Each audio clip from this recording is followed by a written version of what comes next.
ঢাকার কেন্দ্রীয় শহীদ মিনারে এমপিওভুক্ত শিক্ষক কর্মচারীদের আন্দোলনের পাশে দাঁড়িয়েছে জাতীয় নাগরিক পার্টি এনসিপি। আজ সকালে জাতীয় প্রেস ক্লাবের সামনে ৩ দফা দাবিতে আন্দোলন শুরু করেন শিক্ষক কর্মচারীরা, যার মধ্যে মূল বেতনের ২০% বাড়ি ভাড়া অন্যতম দাবি।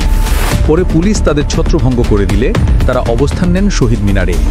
এ সময় সংহতি জানিয়ে বক্তব্য দেন এনসিপির দক্ষিণাঞ্চলের মুখ্য সংগঠক হাসনাত আবদুল্লাহ। তিনি বলেন, এমপিওভুক্ত শিক্ষকরা দেশে চতুর্থ শ্রেণীর নাগরিকের মতো জীবনযাপন করছেন। তিনি আরও বলেন, নিজেই আমেরিকা সিঙ্গাপুরে চিকিৎসা করাবেন আর শিক্ষককে দেবেন মাত্র ৫০০ টাকা। এই রাষ্ট্রীয় মুনাফিকি আমরা মানি না।